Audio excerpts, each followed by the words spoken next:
So you must be wondering what I am doing hiding behind these large ficuses, but we have our new stock of ficus, and I'm going to give you a talk about the indoor bonsai. Most of our talks and videos are about outdoor bonsai, but it's time I spoke about indoor bonsai because a lot of people love them. These large ones we brought in specially because we have two customers that are large corporates and they want them in their office, in the large foyer of a very posh office in the middle of Chelsea in London. So these trees are destined for that, but we have other ficus as well. So many different shapes and sizes. These are all ficuses. So if I may just remind our viewers again, ficuses are probably the easiest of all the indoor subjects in temperate climates. I know that I have a worldwide audience and my audience spans across the globe, and there are many tropical countries, viewers in tropical countries which will be seeing these videos. So when I talk about indoor bonsai, these grow outdoors in tropical countries. So I'm really reminding you that these videos are about people who live in Northern Europe, North America, cold temperate countries where these ficuses do not survive outdoors in the winter. In the summer when the temperature is above 15 or 20 degrees, and this year in the UK we've had temperatures of 30 and on one occasion getting up to nearly 40 degrees. So they can stand outside in the summer. But for the most part, they thrive indoors in a nice cool room. Kitchen is a nice room, living room is nice, provided they get a lot of light. So the ficuses are by far the easiest. Let me take you through all the different types of so-called indoor trees that we have, and I will give you my opinion as to what is easy and what is not. Now this tree is called the pepper tree. The proper botanical name is Xanthoxylum piperitium. Piperitium sounds like pepper, and that's why it's called pepper. It is sometimes referred as the sanjo, I think, in Japan, and if you crush the leaves, it's got a lovely spicy aromatic smell, and apparently you can use them in salads as well. So the pepper tree is a very delightful subject for growing indoors. And not only that, I would rate this as the second easiest of the indoor bonsais next to the ficus. So the pepper tree or piperitium is an easy one, sometimes also referred to as Japan pepper.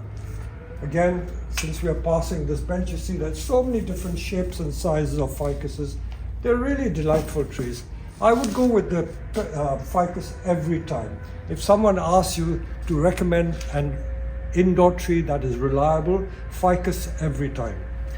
What about the Chinese elm? Now the Chinese elm are produced by the million, literally by the million. They're produced in this lovely S shape, and the S shape is made by curling the tree around a bamboo stick, and this is how they're made.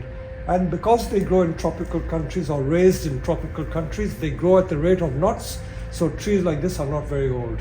They are very fast growing when they're grown in China, but once they come to the temperate climate, they do not grow so fast.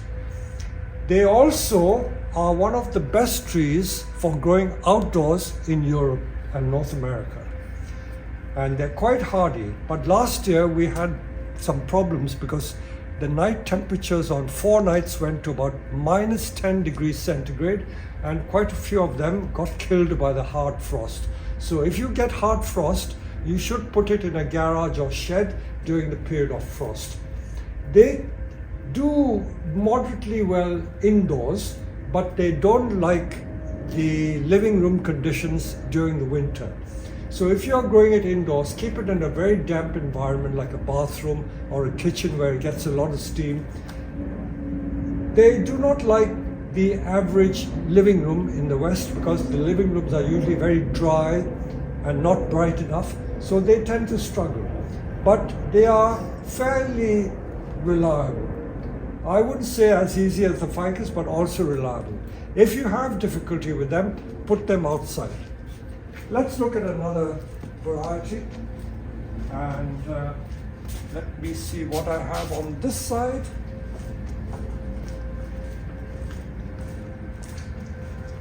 Now this is the brush cherry. I don't know why it's called a brush cherry, and the botanical name is Syzygium paniculatum. Syzygium.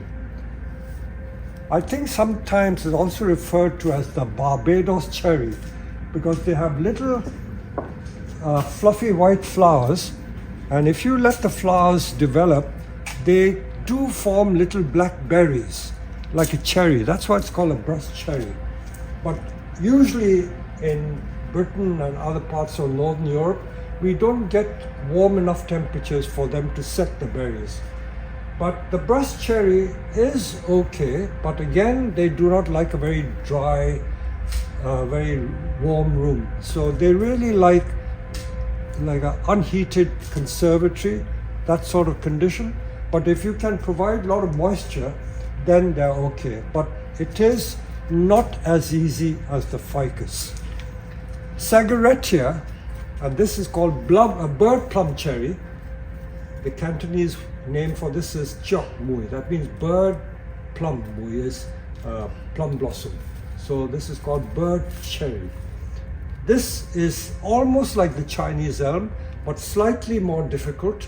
And the botanical name is Sagaretia tisane, used as a hedging shrub in China. So this is also okay, but again, not as easy as the ficus. Compared to the ficus, I would say this is, if ficus is 10 on a scale of 10, this I would say is a scale of 6 or 7. Chinese elm is also the same. Brush cherry, I would put it at 3 or 4. So that shows how easy or how difficult it is. Now let's move on to another area and I'll show you some more different varieties.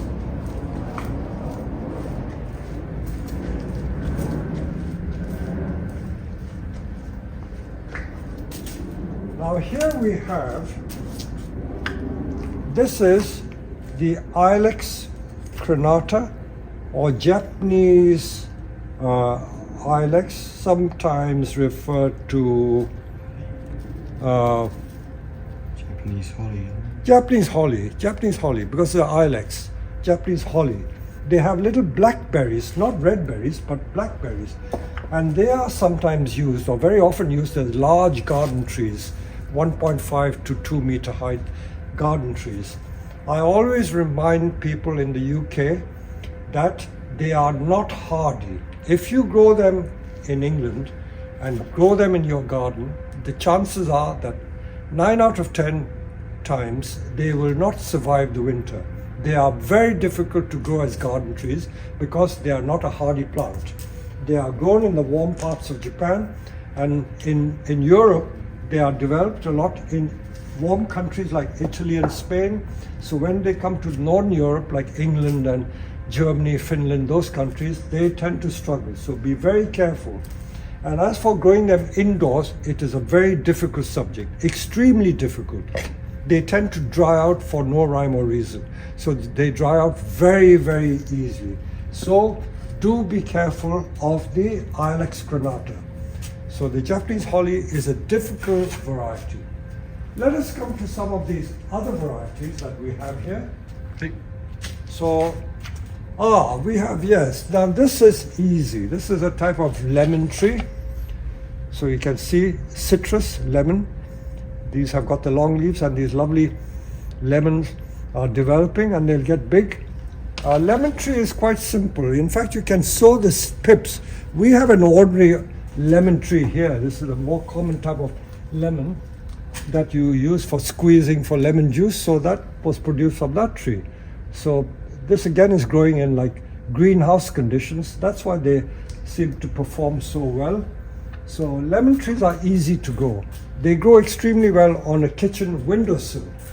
So this is the lazy man's bonsai, and these are cuttings that we've made. This is the ordinary jade tree. They come in many different varieties. This is the typical one that alpine growers grow in the UK. And what are these little delightful things? These are cuttings from a plant which is commonly referred to as the Swedish ivy. I don't know what the botanical are. Plectranthus ernstii. And they have this lovely swelling trunk, almost like a baobab tree or an adenium. So it's a succulent, but they are ever so easy to propagate. Increasingly, we find more and more of these in Europe, so they are very easy to grow because it's succulent, requires very little water, but it's not a true tree. These are the variegated cerissas, and they have purple flowers, very attractive plant, but again, not that easy. Compared to the ficus, if I give ficus 10 marks, this I would say would be like 3 or 4 marks. Difficult tree. So I give you this information because don't be disappointed if they die on you, because they're not easy. After all, trees grow outdoors, not indoors. Another difficult one is the Carmona. Carmona or Fukian tea is very common because they've got these lovely glossy leaves and lovely little white flowers. And it depends how skillful you are. My colleague here, Tibor, he has one on his kitchen windowsill that he's had for years, and it's growing extremely well. So if you are green-fingered and if you are successful at growing houseplants, you should find this fairly easy. I think I more or less cover all, except that this is something that we get from time to time. What lovely flowers. This is not really a tree, it's like a bush or a shrub, but it's got such a lot of foliage and such a lot of beautiful flowers. They flower like twice a year, but they don't have a substantial trunk, so they're just grown for the flowers. It's a nice house plant, but some people buy them as bonsai. But one word of warning, because it's got so much foliage that it draws a lot of water and it can suck the soil dry. Don't forget the foliage transpires. That means they lose moisture. So if you do not keep them watered, that means keep the roots hydrated, it will not have enough water to feed the leaves and it will dry out. I will tell you what we made by way of mistake. We kept one of these in our office over the weekend, and because we shut the office over the weekend, for 2 days they did not get watered. I like to admit our mistakes because we are all human, we all make mistakes. And because we didn't water it for 2 days, it dried out completely. I'm now going to show you the casualty, and I'm going to show you how I will rescue. So here I am with this dried up plant. So this is the Kufia, and it's completely dried up. So can I rescue it? It's almost like crepe paper. So what I've done, because it didn't get water over the weekend, the soil was completely dry, so I immersed it in a bucket of water. But in order to make it survive, what I now need to do is to cut all the foliage off. Because the foliage is so dense, as I mentioned to you, the foliage is very demanding as far as water is concerned. If there's a lot of foliage, the roots have to supply a lot of water to the leaves. So by reducing the amount of foliage, I'm going to create less demand on the root system. So this is my instinctive approach to virtually all plants that suffer. As you know, leaf pruning, when maples and other deciduous trees get dried up from forgetting to water, you do leaf pruning, by which I mean you remove literally every single leaf of the tree so that it is forced to produce new leaves. So by doing this, reducing the amount of foliage, I can't take every single leaf off because the leaves are so minuscule, you know, it's very hard to take every leaf off. So that's reduced the amount of foliage, and I will continue to keep it in water for another couple of days and keep it wet, and I'm going to follow the progress of this. I bet you anything this will come back alive. So this is what happens. If you have a problem like this, any tree that has dried up, remove the leaves, soak it in water, and then when it's damp, make sure it never dries out again. So that is how you can rescue trees that have suffered neglect, or if you've forgotten to water them.